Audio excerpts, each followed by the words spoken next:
Hi, welcome back to my channel. Normally, I talk about Navy commanders getting relieved of their commands, but today we're going to give our Army friends some love and talk about a four-star general who got fired, and by the Army Secretary, no less. But before we get into this, please like and subscribe to my channel. Really helps me out a lot, and it helps put this out to the folks who would like to consume this kind of content. So let's get in it. So the Army General, I'm sorry, the Army Secretary fires this four-star general who meddled in promotion of unfit subordinate. So this guy's name is General Charles Hamilton, Army Material Command Commanding General. And in this picture, he's providing a keynote during the Association of U.S. Army Global Force Symposium in Huntsville, Alabama, March 30 of last year. Okay, so in the article, Army Secretary Christine Wormuth, in a dramatic and rare move on Tuesday, fired one of the service's top generals following an Army Inspector General investigation that concluded that he improperly intervened in the process for selecting senior commanders. General Charles Hamilton, who had been the head of Army Material Command, was removed after what officials described as a flagrant abuse of authority aimed at securing a leadership role for a subordinate officer who was found unfit for command and had an inappropriate relationship with the general, according to the IG report. The move marks the first time in nearly 20 years an Army four-star general has been outright fired and comes after a military.com investigation in March detailed how he attempted to intervene on behalf of the subordinate officer. The publication's report earlier this year immediately triggered both his suspension from the command leadership position and the Inspector General probe. So, based on the findings of a Department of the Army Inspector General investigation, the Secretary of the Army has relieved General Charles Hamilton of command. Cynthia Smith, a service spokesperson, told military.com in a statement. The IG investigation also found that the Army's top uniformed leader, Chief of Staff General Randy George, and Lieutenant General Walter Pyatt, who was assuming some of the duties of George's number 2 officer, acceded to Hamilton's request to boost the subordinate lieutenant colonel toward a command position without pressing him for a justification, even after she was twice deemed to be unqualified. Pyatt retired in January. This was an abuse of authority from Hamilton to the chief. One general officer who was involved in the command selection process for the lieutenant colonel told military.com on the condition of anonymity to avoid retaliation, referring to George. It's hard to imagine Hamilton didn't know what he was doing. There was skepticism from some on this process, and now we've seen it open to cronyism.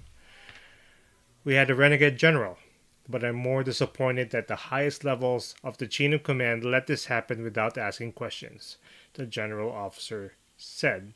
The Army's relatively new process to select senior commanders, called the Battalion Command Assessment Program, or BCAP, was specifically designed to eliminate outside influence. However, Military.com found, and the IG investigation confirmed, that Hamilton orchestrated a complex lobbying campaign to undermine the process and boost a lieutenant colonel who worked under him, had a friendly relationship with him, and was seeking a battalion commander post. The lieutenant colonel scored in the bottom 1% out of about 800 candidates for command, failing the initial BCAP panel in a 0 to 5 vote after being found to be an ineffective leader.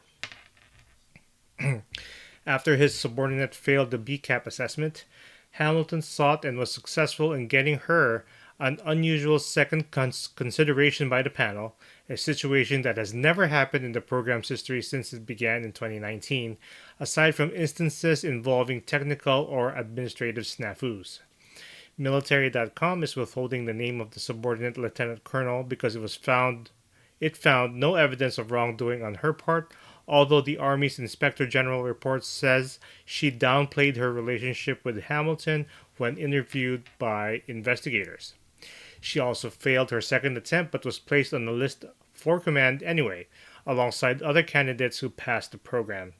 Candidates who passed the BCAP are ranked by order of merit and then selected for various command posts.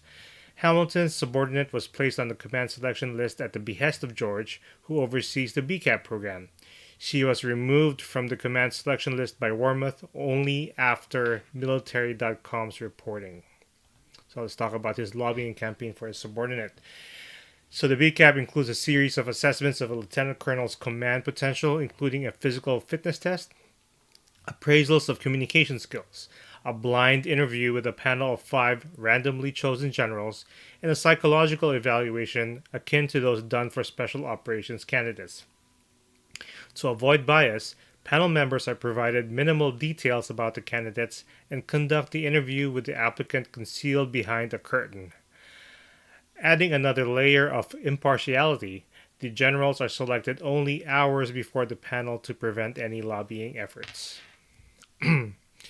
Ahead of the Lieutenant Colonel's assessment panel on October 30, 2023, Hamilton asked officials overseeing the BCAP whether he could review the peer and subordinate reports for her, making requests to Mike Arnold, at the time a civilian special advisor to the Army Talent Management Task Force, who has since left the service, and Colonel Robert O'Brien, who until last summer oversaw the command assessment program. O'Brien, who penned a memo last year establishing a timeline of the entire incident, said Hamilton's request for documents was denied.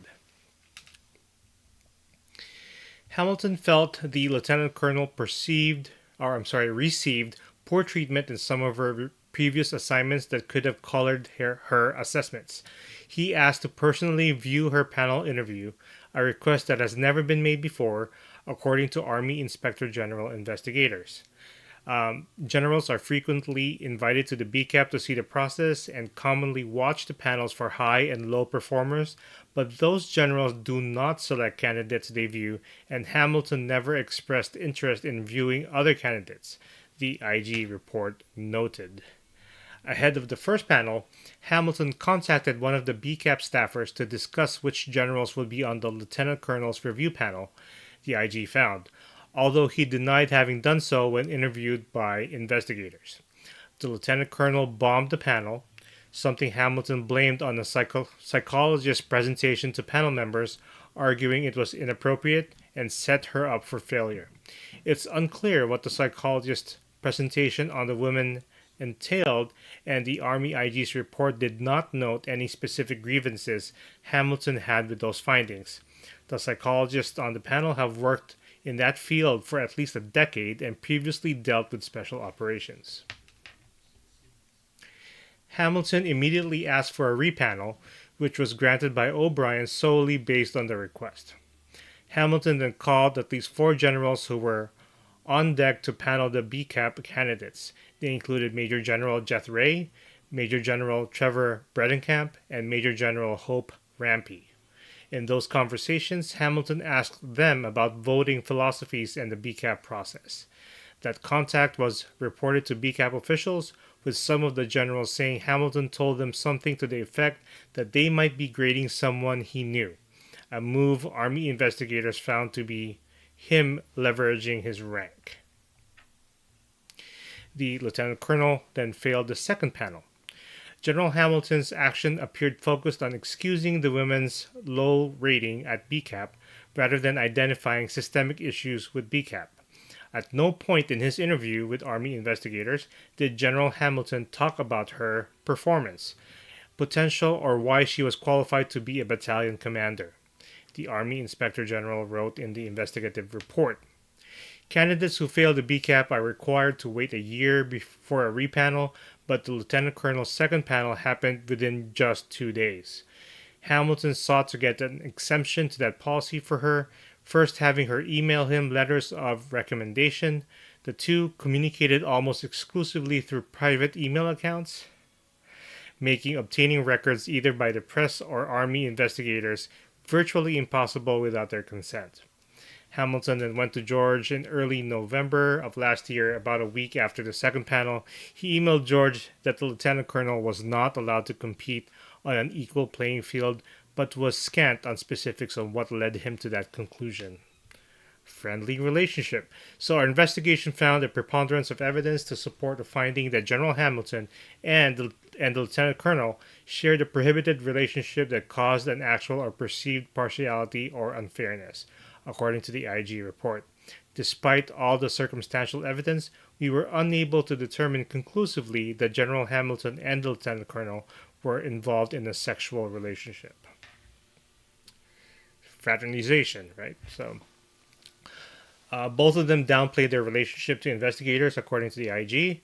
In reality, they frequently communicated outside of official Army communication tools, traveled on official business together, and worked together for years. Hamilton also seemingly made efforts to inflate their lieutenant colonel's record, including awarding her the Legion of Merit when she was a major, listing the same achievement as one cited for another lower award in violation of Army regulations. The award is traditionally reserved for more senior officials and is effectively the top non-valor award in the service. Army investigators also found that Hamilton extended the period of time he oversaw her yearly job evaluations, breaking service norms, and gave her the highest marks authorized, presumably to set her up for the BCAP. So George's role. So investigators say Hamilton presented George and Pyatt incomplete information when he argued that the lieutenant colonel had been unfairly assessed and deserved to be certified for command regardless of her evaluations, when in fact she ranked in the bottom 1% out of 811 candidates up for command that cycle. George told another official, whose name was redacted from the Army IG investigation, that he did not want the lieutenant colonel to go back for a third BCAP evaluation and that he wanted it fixed. He directed that she be allowed to slide into the command selection list through a complicated series of administrative moves. A spokesman for George did not respond to our request for comment. Senior Army staff went through a lengthy series of steps to make that happen, including an entire briefing on the risks and what could happen to the BCAP's integrity if it were publicized, that a clearly unqualified officer was placed in command. She was finally ranked 100 out of 811 candidates for command, presumably being scored ahead of candidates who passed the selection process. Wow, that's crazy. Because the command selection process is exclusively an Army program with no oversight from the Department of Defense, George had ultimate authority over how that list is constructed. However, numerous staffers in George's office had concerns over him subverting the process, according to multiple Army officials with direct knowledge of the situation. Some also described George as having a lackadaisical approach to management and having too much trust in his staff, and, by extension, his subordinate commanders, in this case, Hamilton. The investigation found that neither George nor Pyatt asked notable follow-up questions to Hamilton's request, despite no known precedent for such a move. The focus was to find a way to get to yes, and the staff worked to meet that objective, the IG report noted. By the time George and Pyatt got involved, it was already clear that Lieutenant Colonel was a low performer. The memo from O'Brien inventorying Hamilton's attempt to subvert the process had also been written. It's unclear whether George's staff ever made an attempt to contact O'Brien. So the gravity of the firing now. So historically, removing a 4-star general from service is a move reserved for presidents or defense secretaries and extremely rare, underscoring the severity of the allegations against Hamilton. It was my honor to serve our nation, and I've been blessed beyond what I've deserved to lead our troops for the past 43 years, Hamilton said in a statement to military.com. While I wish I was able to complete my command, we all take the uniform off and we don't always control the timing. I look forward to continuing to serve our nation in new ways. Wormuth spent weeks meticulously weighing the decision, and it will likely be her last significant act as secretary amid a new incoming administration. She also took an in-person meeting with Hamilton in the Pentagon in recent weeks at his request, something she is not obligated to do. Those in the senior ranks are typically offered opportunities to quietly resign, and their conduct is also rarely made public in detail. The last Army 4-star general known to have been outright fired was General Kevin Barnes, then the commander of the Army Training and Doctrine Command in 2005. Byron's removal stemmed from an extramarital affair with a married woman. General Stanley McChrystal was forced to resign in 2010 after a scathing Rolling Stone article revealed him and senior aides mocking then Vice President Joe Biden and other key Obama administration officials. It wasn't immediately clear what rank Hamilton will retain. That decision was forwarded to Defense Secretary Lloyd Austin. It's unclear whether George will face any disciplinary action. His spokesperson did not immediately respond to a request for comment. Wow. This is crazy. But I'm sure it happens in all of the services, right? And this is the only time it kind of came out in the open, And I'm just speculating there, of course. But yeah, thank you for watching, and I'll see you in the next one.